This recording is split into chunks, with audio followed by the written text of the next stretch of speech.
Hello friends, welcome back to Neha classes. आज की class में 12th क्लास का फर्स्ट चैप्टर पढ़ेंगे। हिंदी मीडियम वालों के लिए भी मैं वीडियो बना रही हूँ जिससे उनकी भी हेल्प हो जाए, क्योंकि कई सारे मुझसे बोल रहे थे कि हिंदी में भी बनाया करो, तो इसलिए मैंने हिंदी में भी बनाना आज से स्टार्ट कर रही हूँ। तो आज स्टार्ट करते हैं विजन स्टडी का फर्स्ट चैप्टर, प्रबंध की प्रकृति एवं महत्व। तो इसमें पहला पॉइंट है प्रबंध की अवधारणा। तो इसमें हम इसका मतलब क्या है? अन्य लोगों से कार्य कराने की कला को प्रबंध कहा जाता है। यह निर्धारित उद्देश्य को प्रभावी ढंग से एवं दक्षतापूर्ण प्राप्त करने के लिए किए गए कार्य की प्रक्रिया है। प्रक्रिया में प्रबंध के कार्य नियोजन, संगठन, नियुक्तिकरण, निर्देशन व नियंत्रण आते हैं। अब इसका मतलब क्या है? प्रबंध क्या है? अन्य लोगों से कार्य कराने की कला को प्रबंध कहते हैं। ये अपने उद्देश्य को प्राप्त करने के लिए इनकी विभिन्न प्रक्रियाएं होती हैं, जैसे नियोजन, संगठन, नियुक्तिकरण, निर्देशन, नियंत्रण आदि। अब प्रभावपूर्णता का अर्थ क्या है? इससे हमारा अभिप्राय काम को पूरा करने से, चाहे उसे पूरा करने में कितनी ही लागत क्यों ना आए। और कुशलता का मतलब क्या है? इससे हमारा अभिप्राय काम को न्यूनतम लागत पर पूरा करने से है। प्रबंध कला के रूप में कहते हैं। प्रबंध का अर्थ है किसी कार्य को करने अथवा किसी उद्देश्य को प्राप्त करने के लिए ज्ञान एवं कुशलता का उपयोग करना होता है। इसके लिए विशेष ज्ञान और प्रयोग की आवश्यकता होती है।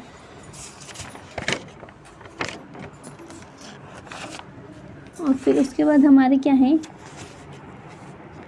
प्रबंध विज्ञान के रूप में। प्रबंध विज्ञान के रूप में तो व्यवस्थित ज्ञान जो किन्हीं सिद्धांतों पर आधारित हो, विज्ञान कहलाता है। विज्ञान में कुछ अवलोकन तथा प्रयोग द्वारा कुछ सिद्धांत निर्धारित किए जाते हैं। व्यावसायिक प्रबंध भी इन निश्चित सिद्धांतों पर आधारित होता है। प्रबंध पेशे के रूप में। प्रबंध पेशे के रूप में कैसे है? पेशा का अर्थ है उस आर्थिक क्रिया से जो एक विशेष ज्ञान एवं कुशलता प्राप्त व्यक्ति द्वारा समाज के विभिन्न वर्गों की निष्पक्ष सेवा करने के लिए ये की जाती है। ओके, अब जो दोनों में डिफरेंट क्या है देखते हैं। जो हमारा प्रभावपूर्णता एवं कुशलता है, दोनों में डिफरेंट। पहला, इसका अर्थ जो प्रभावपूर्णता है, इसका अभिप्राय क्या है? काम को समय पर पूरा करना है, चाहे कितनी ही लागत क्यों ना जाए, पर काम समय पर करना है। अब कुशलता का मतलब क्या है? इसका अभिप्राय काम को न्यूनतम लागत पर करने से है। ठीक है। और उद्देश्य क्या होता है प्रभावपूर्णता का? अंतिम परिणाम को समय पर प्राप्त करना। और कुशलता का उद्देश्य होता है कि लागत लाभ का विश्लेषण करना। और मुख्य केंद्र क्या होता है प्रभावपूर्णता का? समय। और कुशलता का मुख्य केंद्र होता है लागत। अब प्रबंध की विशेषताएं और लक्षण। पहला जो है इसका पॉइंट, उद्देश्यपूर्ण प्रक्रिया। ठीक है। तो प्रबंध एक उद्देश्यपूर्ण प्रक्रिया है। जो प्रबंध होता है, प्रबंध लक्ष्य प्रधान प्रक्रिया होती है जो संगठनात्मक उद्देश्य को प्राप्त करने में सहायता करती है।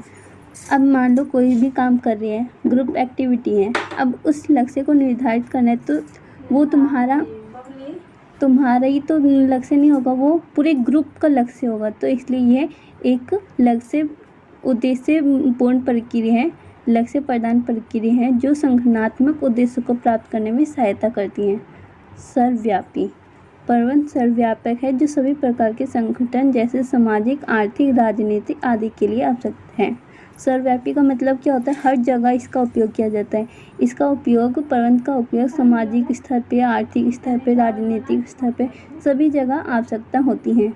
बहुआयामी गतिविधियाँ। प्रबंध एक बहुआयामी गतिविधि है जो कार्य, व्यक्तियों तथा परिचालनों के प्रबंध से संबंधित होती हैं। प्रत्येक संगठन कुछ कार्य के लिए स्थापित किए जाते हैं। प्रबंध लोगों से कार्य कराने की कला है। अब ये एक निरंतर चलने वाली प्रक्रिया। प्रबंध जो होता है, मैनेजमेंट जो होता है, ये निरंतर चलने वाली प्रक्रिया। हम ऐसे तो नहीं है कि हमने प्लानिंग कर ली उसके बाद हमने काम करना छोड़ दिया, नहीं, ये एक निरंतर चलने वाली प्रक्रिया है। तो प्रबंध एक ऐसी प्रक्रिया नहीं है जिसे हमेशा के लिए एक ही बार में कर लिया जाए, बल्कि यह एक सतत निरंतर प्रक्रिया है। प्रबंध के कार्य जैसे नियोजन, संगठन, नियुक्तिकरण, निर्देशन व नियंत्रण की आवश्यकता लगातार होती है।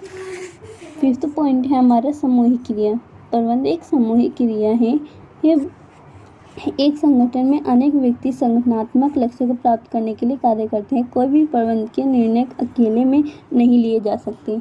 यह क्या है? गत्यात्मक कार्य है। प्रबंध एक गत्यात्मक कार्य है जिसे परिवर्तित वातावरण के अनुरूप कार्य कराना पड़ता है। प्रबंध की आवश्यकता समय एवं परिस्थिति के अनुसार स्वयं व अपने लक्ष्य को बदलाव करना पड़ता है। उदाहरण जैसे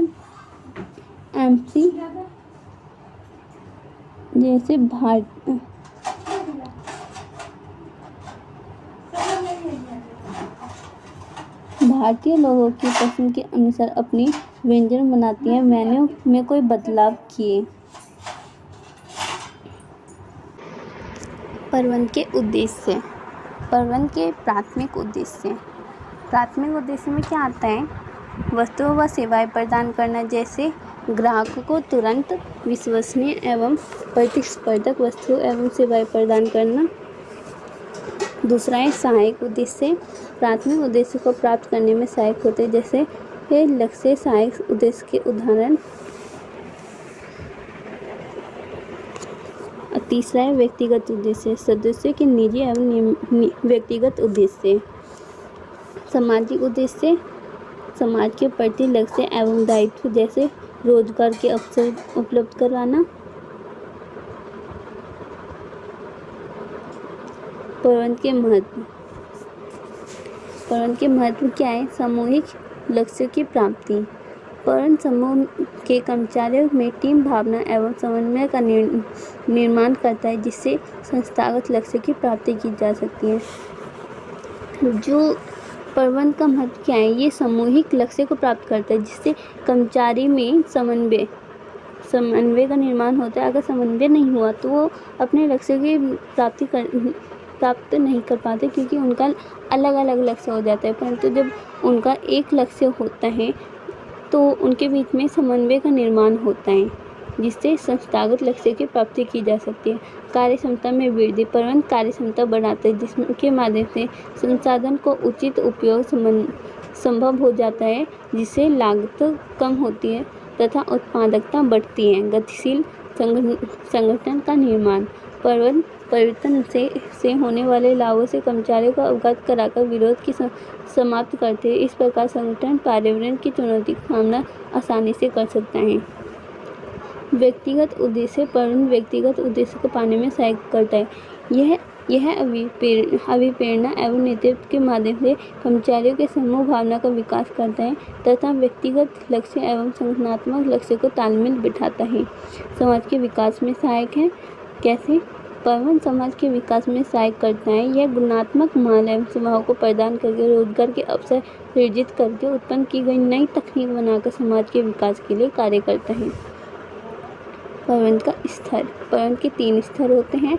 पहला क्या है? उच्च स्तरीय प्रबंध की और उनके कार्य। ठीक है, तो जो हमारा उच्च स्तरीय स्तर है प्रबंधन में, इसके अंतर्गत CEO, चीफ ऑपरेटिंग ऑफिसर, निर्देशक, कार्यमंडल आदि आते हैं। इसके मुख्य उद्देश्य निर्धारित करना होता है, योजना और नीतियों का ढांचा तैयार करना, व्यवसायिक गतिविधियों का समाज पर पड़ने वाले प्रभाव के विषय में उत्तरदायित्व का वहन आता है। अब मध्य स्तर प्रबंधन और उनके कार्य क्या होता है? इस स्तर के अंतर्गत विभागीय प्रमुख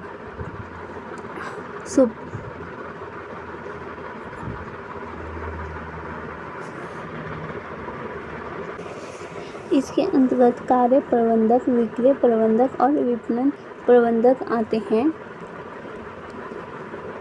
इनका मुख्य कार्य उच्च स्तर द्वारा बनाई गई इन योजनाओं और नीतियों का निष्पादन करने कर्मचारियों को प्रेरित करते हैं। निम्न स्तरीय प्रबंधन के प्रमुख कार्य। अब इस स्तर में प्रबंध जो होते हैं पर्यवेक्षक, निरीक्षक, फोरमैन, अनुभाग अधिकारी होते हैं। इस समूह में प्रबंध वास्तव में उच्च और मध्य स्तरीय प्रबंध की योजनाओं के अनुसार क्रिया का निष्पादन करते हैं और यह उपकरण की व्यवस्था, श्रमिकों की चयन, प्रशिक्षण, श्रमिकों के बीच अनुशासन बनाने, उनके मनोबल बढ़ाने तथा उन्हें उचित कार्य दिशाओं उपलब्ध कराने में कार्य करती हैं। तो ये हमें दे रखा है, ये हमारे होते हैं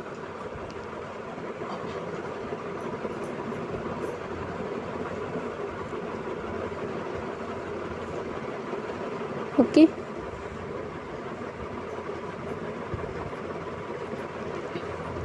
तो ये जो होता है हमारा प्रबंध का स्तर होते हैं उच्च स्तरीय, मध्य स्तरीय प्रबंध और निम्न स्तरीय प्रबंध।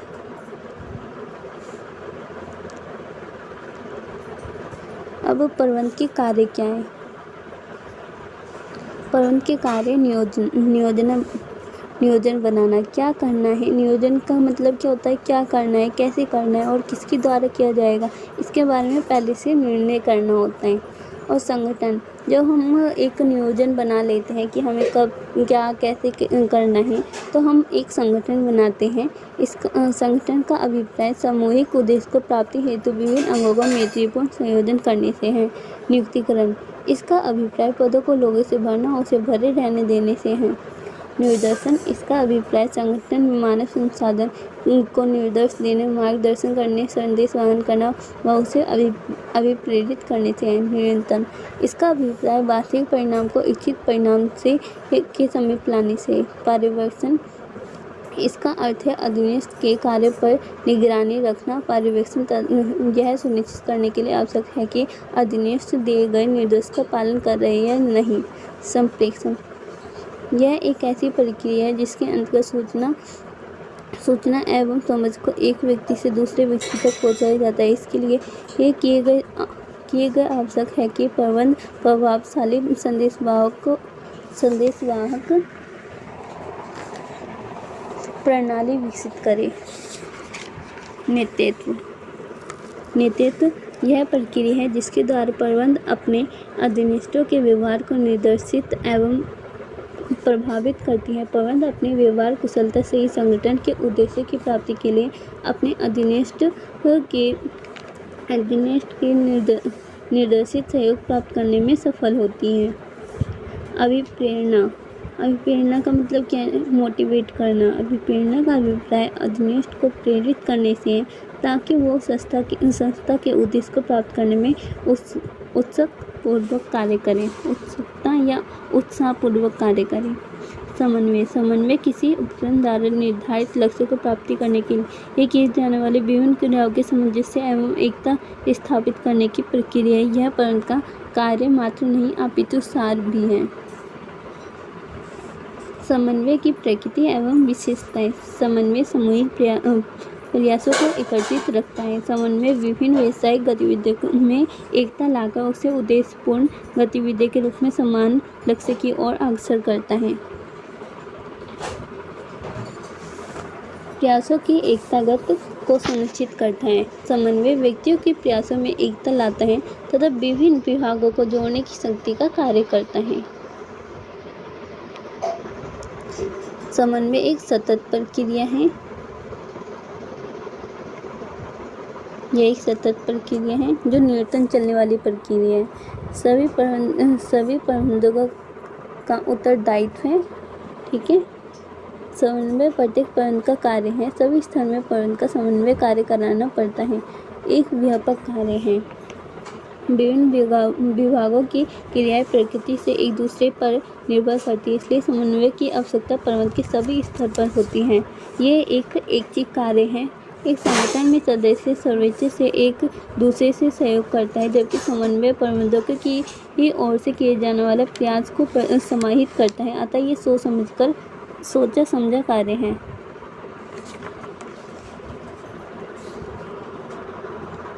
ये सारे उतना ज़रूरी नहीं है, पर ये रीड कर लेना। ये जो पॉइंट है ये खुद ही रीड कर लेना।